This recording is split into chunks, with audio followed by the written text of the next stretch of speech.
Hello, I'm James Smale, Deputy Editor of Food Manufacture magazine, and I'm joined by Rebecca Rayner and Phil Rayner from Glebe Farm Foods.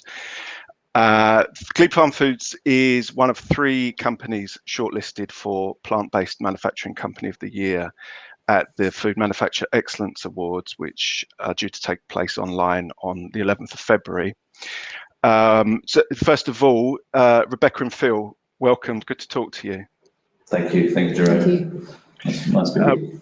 We'll talk about the awards shortly, but first of all, perhaps you could tell me a bit more about Glebe Farm Foods and what you both do there. Well, both Philip and I are directors of the company. We're owners and founders. We've been going for about 20 years now. Started with humble beginnings at farmers markets to,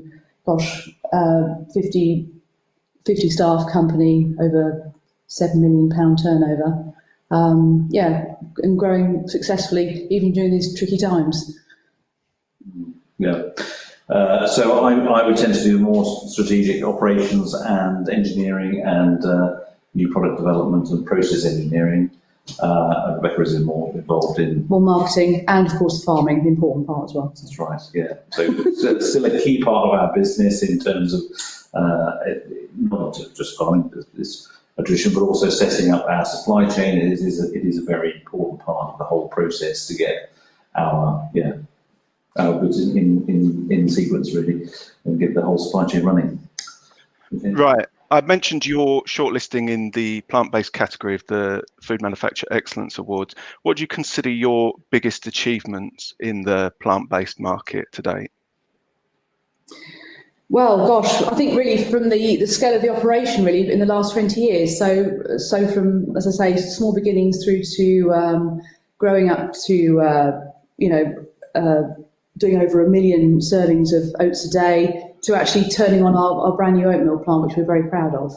So that's been a real achievement for us. So we've come a long way from, I remember the first time I was with my mum, we had a small bagging line and we were invited to do a photographic shoot for the Good Housekeeping magazine. And yes, it was a fun day with the bags, with the stitcher. And so from those sort of days to what we're doing now, which is, as I say, starting operation for the oatmeal plant. So yeah, very pleased.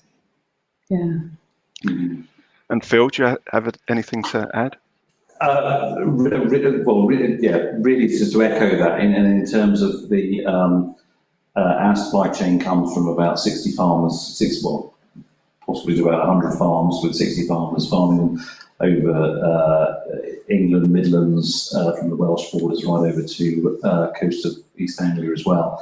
And taking that whole supply chain, right from farming and growing, and that knowledge of, we can put that into making gluten-free as well, and we can take that all the way through to people's plates, and people's breakfast bowls, and also glasses now as well, and their cups of coffee, all the way through. So that, being able to do that process, build new plants, pretty much invent whole new industries such as gluten-free oats, and that employs people and makes successful parts of the business, and displaces products from other countries as well. So we're actually making, delivering all the way through to final customers for gluten-free and for plant-based milks as well. So yeah.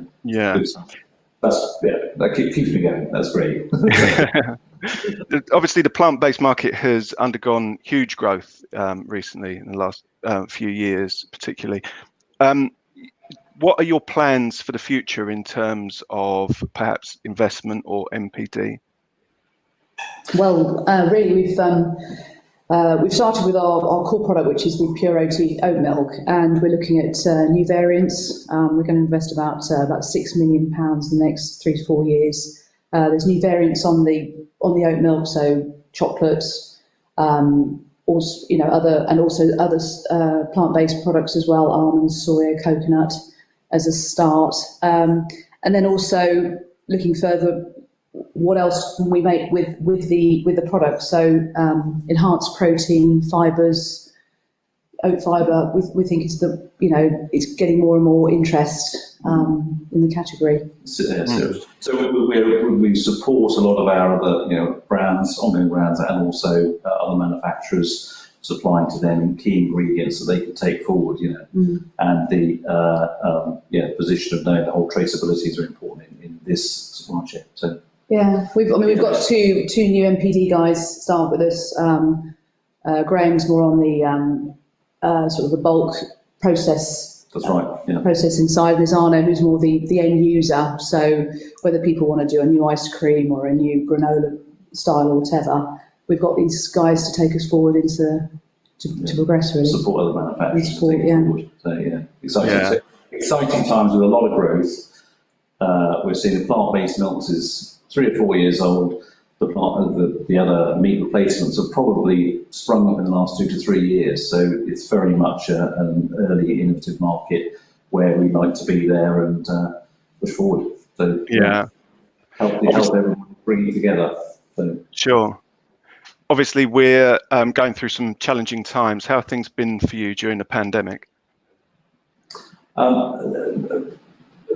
Surprisingly, pretty much normal or slightly above average, actually. So there has actually been in a core staple good, the uses for obviously HoReCa and catering and grab and go have suffered, but then in-home eating, even and oats, have pretty much stayed fairly flat. Had sudden rushes, more to do with everybody making sure they have stock, which have been a little more difficult to cope with.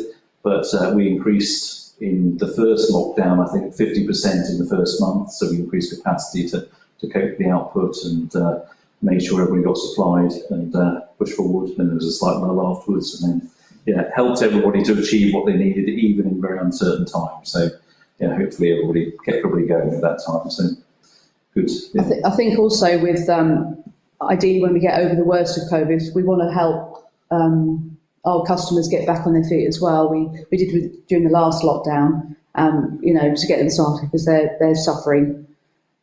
That's right. Supporting and getting them back on the feet. Helping them. Obviously, promoting one's wares as well at the same time, but also helping these people get started with stock and whatever else we can push forward, get those distribution chains running for them. Sure. Yeah.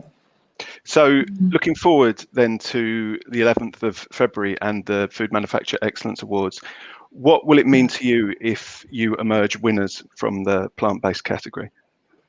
Gosh, well, I think personal recognition will be absolutely brilliant. It's definitely a form of make my mum very proud. It'll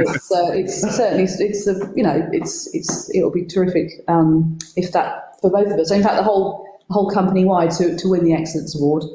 I think more on this sort of going on to the actual company itself. There is the opportunity to open new doors for us as well with the recognition really, and also ideally to launch new products with customers that recognise us. We can show them, we can help them with anything they want with the gluten-free oat market category.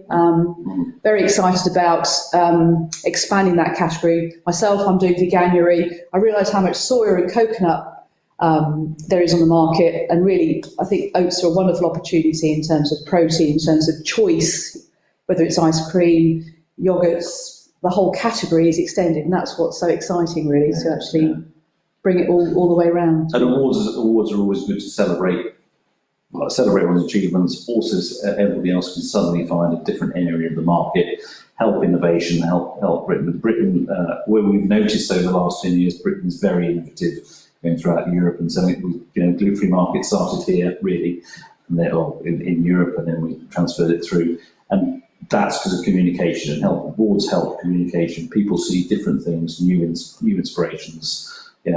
So that's the key element for it as well, and celebrate what we've got with things. Of course. Well, thanks very much for sharing your thoughts and your time, and best of luck for the awards and also for your plans for the future. Excellent. Thank you. Thank you ever so much. Thank you. Thanks very much. Thank you.